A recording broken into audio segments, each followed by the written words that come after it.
दोस्तों आप जानते होंगे कि दुनिया के 7 अजूबों में Taj Mahal, Chichen Itza, Christ the Redeemer की प्रतिमा, कोलोसियम, चीन की विशाल दीवार, माचू पिचू और पेत्रा ये आते हैं। लेकिन 8वां अजूबा है the power of the compounding. हाँ दोस्तों, अल्बर्ट आइंस्टाइन ने कहा था कि compounding interest is the 8th wonder of the world, who understand it earn it, otherwise पे इट। यानी कि इस रहस्यमयी फॉर्मूला को जिसने भी समझ लिया वह फाइनेंशियली अमीर से अमीर बनता जाएगा, लेकिन इसे जिसने भी नहीं समझा वह गरीब से गरीब बनता जाएगा। तो आज दोस्तों मैं आपसे एक शर्त लगाऊंगा, देखते हैं कि कौन जीतता है। लेकिन इसके साथ साथ आप 5 पॉइंट समझेंगे कि पावर ऑफ द कंपाउंडिंग क्या होता है, यह काम कैसे करता है, इसे हम कैसे मिसअंडरस्टैंड करते हैं और रियल लाइफ में कंपाउंडिंग दिखता कैसे है और इसके लिए आपको क्या करना होगा। और हाँ, लास्ट में मैं आपको एक बोनस टिप्स भी दूंगा, जिससे कि अगर आपने बराबर फॉलो किया तो शायद आपकी जिंदगी भी बदल सकती है। तो चलो दोस्तों, आप और मैं यानी महेश बच्चा चलते हैं सुकून भरी जिंदगी की ओर। अगर मैं आपसे कहूं कि मैं आपको 1 करोड़ रुपए दूं, नहीं 2 करोड़, चलिए 5 करोड़ में आपको देता हूं और आपको बदले में मुझे पहले दिन 1 रुपया देना है, उसके अगले दिन वह पैसे आपको मुझे डबल करके देना है और ऐसे आपको 30 दिनों तक मुझे देना है।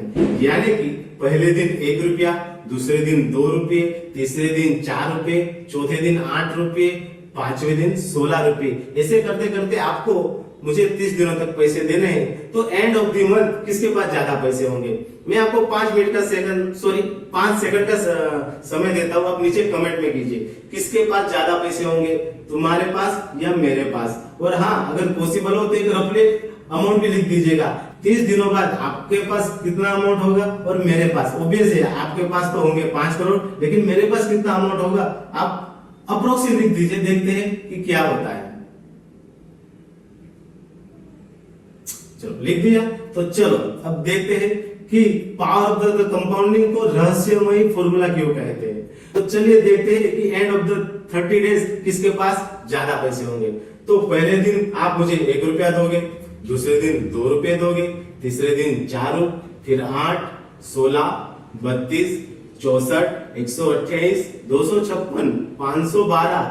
कॉन्ग्रेचुलेशन दोस्तों, 10 दिन हो चुके हैं और मेरे पास है टोटल 1023 रुपए और आपके पास है 5 करोड़।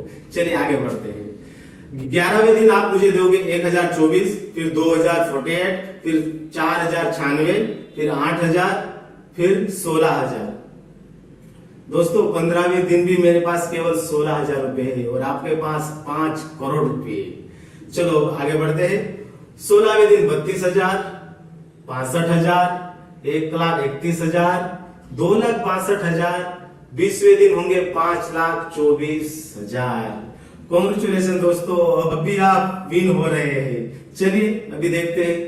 21वें दिन 10 लाख, 22वें दिन 20 लाख, 23वें दिन आपको मुझे देने होंगे 41 लाख, 24वें दिन 83 लाख, 25वें दिन 1,67,000 रुपीज। तो 25वें दिन भी टोटल मेरे पास होते हैं दोस्तों 3,35,00,000 और आपके पास 5 करोड़। कॉन्ग्रेचुलेशन दोस्तों, 25 दिनों तक भी आप अभी भी विन हो, अभी भी मैं नुकसान नहीं कर रहा हूँ। लेकिन अभी आता है the power of the compounding का मैजिक। 26वें दिन आपको दोस्तों देने होंगे 3,35,00,000, 27वें दिन 6,71,00,000, 28वें दिन 13,42,00,000, 29वें दिन 26,84,00,000 और 30वें दिन आप मुझे देंगे 53 करोड़। और इसी तरह एंड ऑफ द 30 डेज मेरे पास टोटल होंगे 107 करोड़ दोस्तों, 107 करोड़। अगर आपने इस शर्त को अगर हाँ आंसर दिया होता तो आपको नुकसानी जाती 102 करोड़ की। यही मैजिक है दोस्तों पावर ऑफ द कंपाउंडिंग। तो चलिए दोस्तों, ये तो हमने समझ लिया, अब हम समझते हैं what is the power of the compounding. तो दोस्तों पावर ऑफ द कंपाउंडिंग का फॉर्मूला ये रहा, बहुत भयानक लग रहा है, डोंट वरी, मैं आपको बहुत सिंप्लीफाई कर देता हूँ। मान लीजिए दोस्तों कि कोई बैंक में आप 100 रुपए की एफडी करवाते हो और सालाना आपको 10% आपको ब्याज मिल रहा है, तो एक साल बाद आपके पास होंगे 110 रुपए, यानी कि 100 रुपए पे आपको 10 रुपए इंटरेस्ट मिल गया है। अब दूसरे साल जब कंप्लीट होगा तो आपको 100 रुपए पे नहीं बल्कि 110 रुपए पे आपको ब्याज मिलेगा। अमाउंट हो जाएगा 121 रुपए, यानी कि आपको 11 रुपए ब्याज मिला, जबकि पहले साल मिला था 10 रुपए ब्याज। अब तीसरे साल क्या होता है दोस्तों, आपने डाले थे 100 रुपए, लेकिन अब आपको ब्याज मिलेगा 121 रुपए पे और वह बढ़कर हो जाएगा 133.1 रुपीज, यानी कि इस साल आपको मिला 12.1 का ब्याज। तो आप देख रहे हो दोस्तों, आपने इन्वेस्ट किए थे केवल 100 रुपए, लेकिन हर साल ब्याज आपको उसके जो ब्याज मिलता है उस पे भी आपको ब्याज मिलता है, जिसे कि आम भाषा में कहा जाता है चक्रवृद्धि ब्याज। तो इसी तरह कंपाउंडिंग काउंट होता है। तो आपने समझ लिया कि कंपाउंडिंग क्या होता है। लेकिन दोस्तों जो एग्जाम्पल जो शर्त हमने लगाई थी उसमें आपने देखा होगा कि 25 दिन तक यह अमाउंट नहीं बढ़ता, आप ही जीत रहे होते हैं, लेकिन 26 से लेके 30 दिनों तक वह अमाउंट 3 करोड़ से लेके 100 करोड़ तक हो जाती है। तो इसी तरह कंपाउंडिंग काम करता है। तो आपने इससे क्या समझा होगा कि कंपाउंडिंग का सारा गेम है कि कितने समय तक आप पैसे को होल्ड करके रखते हो। अब तीसरी चीज है दोस्तों कि आप इसको मिसअंडरस्टैंडिंग कैसे करते हो। जैसे कि आप दोस्तों ग्राफ देख पा रहे होंगे कि यह कर्व ऐसे जा रहा है, यानी कि जे कर्व में जा रहा है, क्योंकि आप ये सोच रहे होंगे कि सालाना मुझे सेम अमाउंट पे उसका ब्याज मिलेगा और उसके ब्याज पे भी मुझे ब्याज मिलेगा, यानी कि वह ग्राफ एक्सपोनेंशियली आगे ऐसे बढ़ता जाता है। लेकिन जब भी आप इन्वेस्ट करते हो स्टॉक मार्केट में या म्यूचुअल फंड में, तो एक्चुअली यह ग्राफ ऐसे नहीं होता, क्योंकि आपको स्टॉक मार्केट और म्यूचुअल फंड में हर साल सेम अमाउंट में आपको रिटर्न नहीं मिलता। कभी वो 13% होगा, कभी 15 होगा, तो कभी 7 होगा, तो कभी कभी माइनस भी होगा। ठीक है, तो वह ग्राफ एक्चुअली दिखता ऐसे है। आप देख पा रहे हो कि कभी अप है, कभी डाउन है, कभी अप है, कभी डाउन है। फिर आप देखोगे कि कुछ सालों बाद यह ग्राफ आगे ही बढ़ता रहता है, यानी कि आप अगर स्मॉल ड्यूरेशन में देखोगे तो शायद आप माइनस में होंगे, लेकिन अगर आप फुल होराइजन में देखोगे तो आप हमेशा ही प्रॉफिट में ही रहोगे। तो इसी तरह कंपाउंडिंग भी काम करती है। तो अब दोस्तों आपको क्या करना होगा, समझ तो लिया कि पावर ऑफ द कंपाउंडिंग क्या है। महेश, अल्पेश और विकास ये तीनों फ्रेंड हैं। ऐसा समझ लीजिए कि तीनों 10,000 की एसआईपी म्यूचुअल फंड में कर रहे हैं, लेकिन तीनों की अमाउंट भी सेम है, लेकिन सिर्फ फर्क आता है उनके ड्यूरेशन में। मान लीजिए कि महेश जो है वो 20 सालों के लिए इन्वेस्ट कर रहा है, जबकि अल्पेश है वो 25 सालों के लिए इन्वेस्टमेंट कर रहा है और विकास है वो 30 सालों के लिए इन्वेस्टमेंट कर रहा है। तो देखते हैं कि तीनों के अमाउंट में कितना डिफरेंस आता है। आप ये तो समझ ही रहे होंगे कि जितना होल्ड करोगे उतना आपको बेनिफिट मिलेगा, लेकिन ये अमाउंट कितना हो सकता है वो भी समझ लेते हैं। तो जैसे कि आप देख पा रहे होंगे कि महेश ने 10,000 का एसआईपी 20 सालों तक की, तो एंड ऑफ द 20 ईयर उसके पास हो गए तकरीबन 92 लाख। जबकि अल्पेश यही अमाउंट 25 सालों तक करता है तो वह अमाउंट बढ़ के हो जाती है 1,70 लाख। और विकास कि जिसने और 5 साल ज्यादा यानी कि 30 सालों तक इन्वेस्टमेंट किया है, तो उसके पास अमाउंट हो जाती है 3 करोड़ रुपए। तो जैसे कि आप दोस्तों देख रहे होंगे कि 92 लाख, 1,70,000 और 3 करोड़।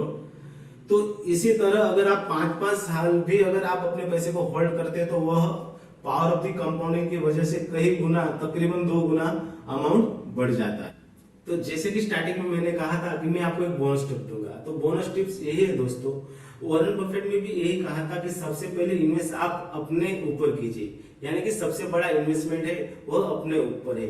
हो सकता है कि वो नॉलेज में हो सकता है वो अपने हेल्थ में हो, क्योंकि हमारे भारत के वॉरेन बफेट कहने जाने वाले राकेश झुनझुनवाला ने भी मरते वक्त यही कहा था कि मेरी सबसे वर्स्ट इन्वेस्टमेंट यह है कि मैंने अपने हेल्थ में इन्वेस्टमेंट नहीं किया, इसलिए वह 60+ एज में ही भगवान के घर चल बसे।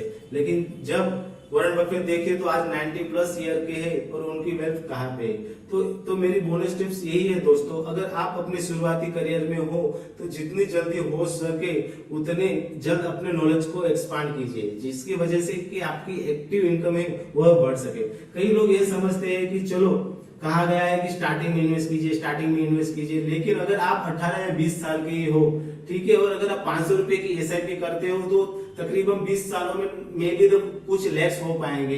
ये कई सारे लोग आपको यूट्यूब में कहते होंगे, लेकिन मैं अपने एक्सपीरियंस से यही कहता हूँ दोस्तों, अगर वो 500 रुपए अगर आपने कोई स्किल सीखने में डाल दे, हो सकता है कि इंग्लिश सीखने में डाल दिया, हो सके कि वो डिजिटल मार्केटिंग सीखने में आपने स्पेंड कर दे, कोई भी ऐसी स्किल हो, ईमेल मार्केटिंग हो, वीडियो एडिटिंग हो, कॉपी राइटिंग हो, कोई भी ऐसी स्किल अगर सीखने में अगर आप इन्वेस्ट करोगे तो वह रिटर्न एसआईपी या किसी शेयर को लेने से भी कई गुना ज्यादा हो सकते हैं, क्योंकि वह 500 रुपए की स्किल सीख के हो सकता है कि आप 5000 रुपए कमाए, फिर आप इन्वेस्ट करना चाहिए। तो यही मेरी आपको एक बोनस टिप्स है दोस्तों। पावर ऑफ द कंपाउंडिंग दुनिया का 8वां अजूबा है, लेकिन उसको यूज करना भी आना चाहिए। तो हो सके उतने जल्द से जल्द आप अपनी इनकम स्ट्रीम बढ़ाइए, हो सके उतने ज्यादा से ज्यादा स्किल एक्वायर कीजिए, जिससे कि आप एक अच्छी इनकम गेन कर सके और उसी के साथ आप ज्यादा से ज्यादा अमाउंट भी इन्वेस्ट करें, जिसका फायदा आपको कंपाउंडिंग के रूप में हो।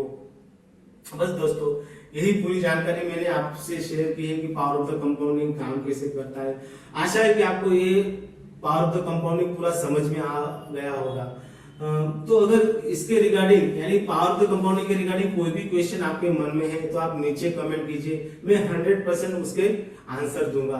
अगर आपको मेरा वीडियो अच्छा लगा होगा तो प्लीज मुझे इसे लाइक कर दीजिए और सब्सक्राइब कर दीजिए, इससे मुझे मोटिवेशन मिलता है कि मैं इसी तरह के वीडियो आपके लिए भी बनाऊं। अगर मेरे वीडियो में कोई भी अगर आपको कोई मिस्टेक लगी हो, खामी लगी हो, तो वो भी मुझे बता दीजिए, जिससे कि मुझे हेल्प होगी। अगली बार मैं और भी ज्यादा तैयारी के साथ मैं आपको वीडियो दूंगा। चलिए दोस्तों, एक सुकून भरी जिंदगी की ओर आगे बढ़ते हैं आप और मैं, और अगले वीडियो में आएंगे कुछ ऐसी ही जानकारी लेंगे कि जो आपको सुकून भरी जिंदगी की ओर ले जा सके। जय हिंद, महेश बच्चा साइनिंग ऑफ।